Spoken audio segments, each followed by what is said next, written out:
I'm Casey Shipp. I have my robe on because I'm chilly. Okay, so the first question. I have a friend interested in HOTMOMZ. She's had surgery, so her stomach is much smaller and will not hold as much food. Is this something that one of the coaches she's worked with before should tell her? Okay, so that's actually not the question I was wanting to go over, but I can remember which question, but I think Coach Kate answered that one. Yes, we handle sleeves, all the GI surgeries. We have a few people in here with that, and it's actually a really smart route to go is getting with somebody like us, because we can help you get to your goal without getting sick and trying to test a bunch of different things out and all that stuff. Because, you know, you may look better, but the mental is still the same. So we really have to work on your mindset and your mentality and rewire some things to match your body, if that makes any sense. It's kind of like, it's like me, okay? So like I had my tits done. Well, ultimately, I'm still Casey with like natural, my B titties. I didn't have any titties. You know what I'm saying?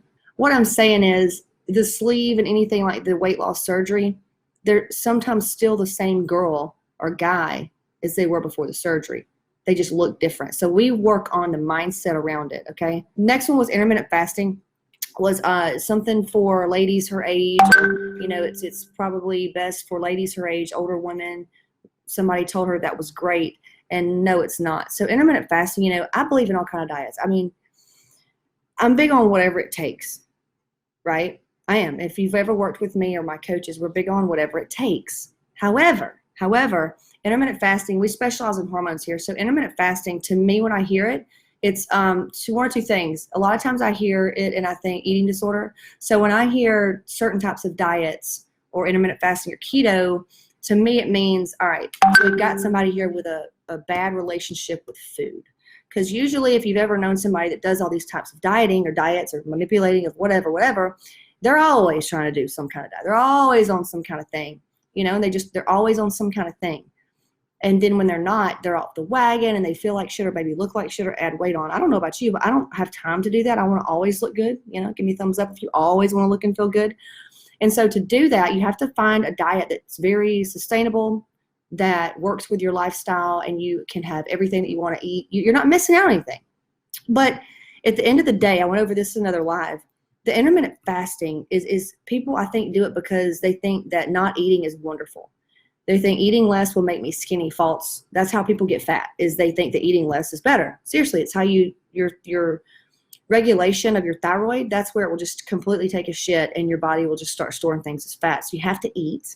So then it's like, what do you eat? But intermittent fasting, I mean, so yes, it can increase GH, you know, growth hormone. Well, we do, you know, a certain type of peptide here that will actually get your pituitary gland to a healthy state so that your body can start making its hormones again. We have that. That's in our paid for group. Our members know what I'm talking about.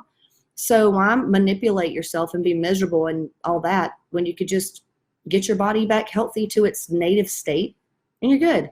But if you have adrenal issues, if you had thyroid issues, if you had any type of hormonal issues, fasting is the worst thing that you could do. What it does to your cortisol levels and your estrogen levels and your progesterone levels and your pituitary gland, it's really dangerous, and I wouldn't recommend it. But, you know, most people wake up anyway and go hours without eating and then eat shit food.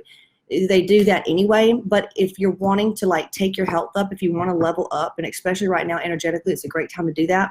It's going to be a little uncomfortable. It's going to be a little scary, but you have to, like, be like, fuck the fear and trust. Look at the results that we get for people.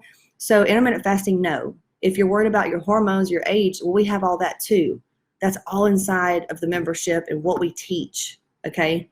What kind of blood work to get, who to go to, why you shouldn't go to just a regular doctor, why you shouldn't go to just your OBGYN, okay? We got all of that. So that's my thing on intermittent fasting. Same thing with the other diets. It's like I believe in anything that's going to help that person mentally get over the hump. Okay, let me go to, I think Marissa had a question. She just had a baby. It's her second baby. She is a badass real estate agent in Atlanta, downtown Atlanta, or Buckhead. She's a former IFBB pro bikini competitor. She's pretty badass. She actually got me my last rental house. I love her. All right, she said, hey, everybody, relatively new mama. She has a 4.5-year-old with 3-month-old. Worked out 4 days a week with her trainer for 15 months until the day my daughter was born. I was cleared when my daughter was 12 weeks after C-section. last week was my first week back. Okay, I'm finally able to start focusing on this amazing program. Really excited. Pursuing watching the videos. Also read we have to eat something before we train or first thing in the morning. That's a tough one for me. She goes to the gym at 9 a.m. and hates having food in her stomach. When she trains, she feels gross. So question is, intermittent fasting a thing, or she's just fucking herself? I'm glad I just covered that. So you're fucking yourself. The reason you're not hungry is a cortisol problem. And it's maybe not a problem. People, you can get lean doing this, but for the most part, if you're a woman, especially a new mom, your thyroid's already being compromised. So why put it even further in the ground?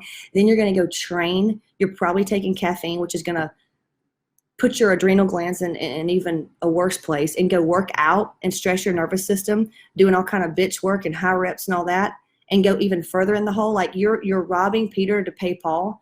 And I think even worse, I think you are literally taking 5 steps back by doing that. Like you are fucking yourself over. That's what we've had remember that live we went over where if you get up in the morning, first thing you do is drink coffee, like that's not good. That's why we have the 20-20 rule.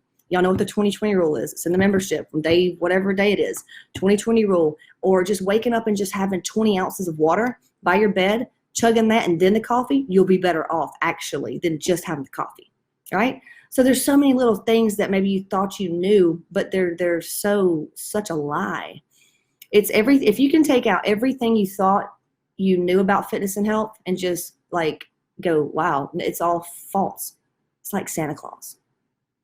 And let me put in a new story for you. You're gonna be well off. You're gonna be awesome. The next thing is I stopped doing lists. Oh, she stopped the list video, which is low intensity steady state cardio. Is it good or bad? I hate HIIT, sprints outside, training, manage lists. You don't need to be doing cardio right now, Marissa. You do not need to be doing cardio. You are a new mom. You are very sleep deprived and your hormones are shit.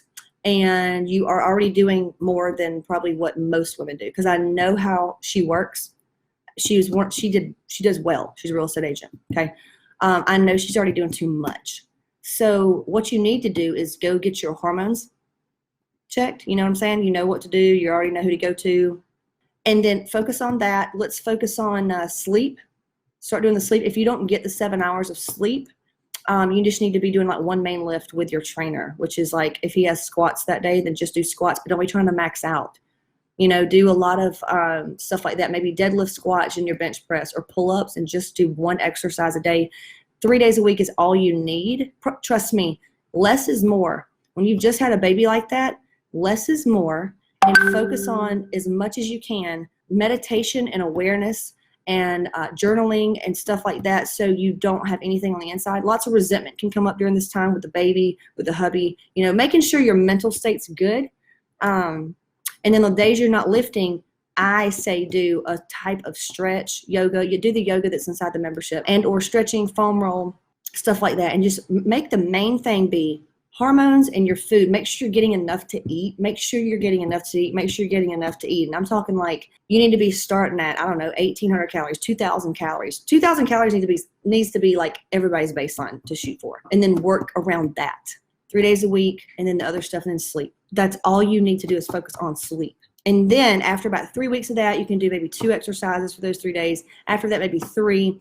Small volume, like we're talking two to 3 sets maybe, and then build up from there. You'll know real quick if it's too much, if you if you feel anxiety increasing, or soreness lasting too long, or lack of appetite, or what's the other one? Injuries is a no-brainer, but maybe sick. If you start feeling run down, colds, sniffles, and all that stuff, you're overtraining. You need to pull back. And if you're doing that, you're only doing 2 days, 3 days, then you need to focus on sleep and stress management. So either what's off? Do we need to get you on like some ashwagandha or some shit? Like, you know what I'm saying? That's how you adult and reparent yourself. That's how you reparent yourself after having a child. Same goes for traumatic situations. After you have moved, someone passes away, your child leaves for college, divorce, or maybe a total hysterectomy or a big surgery. You have to learn how to reparent yourself. And every fucking thing your doctor's telling you is probably the wrong thing to do. The doctors we work with, way better. And I know if you don't know me, you're probably like, well, this bitch is nuts. No. We work with certain physicians. I'm just saying regular doctors, regular OBs, don't let them just keep like checking your cooch, okay, and making sure you don't have cervical cancer. Other than that, don't do anything. Don't. Okay, bye y'all.